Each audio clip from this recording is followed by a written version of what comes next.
అయితే next week వెళ్ళిపోవచ్చు కదా సార్? 100%. Thank you sir. మంచిది, కూర్చోండి. ఎక్కడికండి ఆయన? చార్లీ చాప్లిన్ చూడడానికి అమెరికాకి వెళ్తానంటే వీసా అరేంజ్ చేశాను. ఓహో, చార్లీ చాప్లిన్ చచ్చిపోయి చాలా కాలం అయింది కదా సార్? నిజమా? ఈ మొక్కడికి చెప్పకాయ బాబు, ఆల్రెడీ 50,000 తీసుకుని వాడేశాను. అనే ఈయనెవరు? సత్యనారాయణ మూర్తి గారిని మా ఊర్లో బాగా చదువుకున్న ఆయన, డబ్బున్న ఆయన. అమెరికాలో ఈయనకు తెలిసిన కావలసిన వాళ్ళు ఉంటే ఏ ఆవకాయో అప్పడాలో పంపించాలి, అంతే కదా? కాదండి, ఈయన గారినే పంపించాలి. పంపించేద్దాం. అయితే పంపించేయండి, ఆయన పంపించేస్తారా? డబ్బు డబ్బు డబ్బు ఎంత ఖర్చు అవుద్ది? ఎంత అంటే మాక్సిమం 50,000. 50,000 ఇంకో 10, 60 లక్ష అయితే వెళ్ళిపోవచ్చు. సర్లే.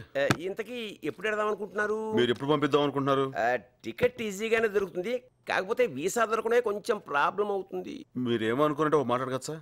ఏం పర్లేదు, అడగండి. వీసా అంటే ఏంటండి? మీకు తెలియదా? ఈయనకి తెలియదంటారా? ఒక్క నిమిషం. అమెరికా వెళ్ళాలంటే ఆ దేశం ఇచ్చే పర్మిషన్, దాన్నే వీసా అంటారు. అది పాస్పోర్ట్ ఉందా? వెళ్ళి దిగొస్తాను.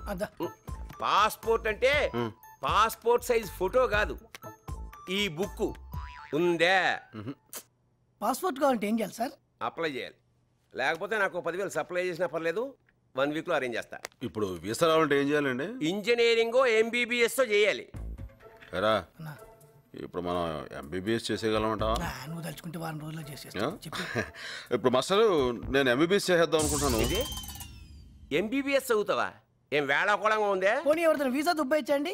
బొక్కలో దోస్తారు. వీసా లేదు, పాస్పోర్ట్ లేదు, చదువు లేదు, ఉద్యోగం లేదు, తెలిసిన వాళ్ళు ఎవరు లేరు, అమెరికాకి వెళ్ళిపోవాలి. నా వల్ల కాదయ్యా, నేను పంపించలేను. ఈ రోజు కాదంటరా, వెళ్ళిపోతాం.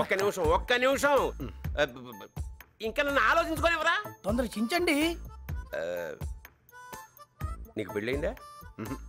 ఒకే ఒక్క దారి, విన్నని తిట్టకూడదు. మరి తిట్టలే, నేను గ్యారెంటీ. చెప్పండి. గ్రీన్ కార్డ్ అని ఒకటి ఉంటుంది. నా దగ్గర పింక్ కార్డు ఉంది sir. Pink white ration card కాదయ్యా. అమెరికాలో చాలా కాలంగా ఉంటున్న విదేశీయులకి అక్కడే శాశ్వతంగా ఉండడానికి పర్మిషన్ ఇస్తారు, దాని పేరే గ్రీన్ కార్డ్. ఆ గ్రీన్ కార్డు ఉన్న అమ్మాయిని ఎవరినన్నా పెళ్లి చేసుకుని ఆ అమ్మాయితో పాటు అమెరికాకి వెళ్ళిపోవచ్చు. రేషన్ కార్డు ఉన్న అమ్మాయిని పట్టుకోవచ్చు, కానీ గ్రీన్ కార్డు ఉన్న అమ్మాయిని ఎక్కడైనా వెతుకుతాం సార్. వెతకాలి మరి.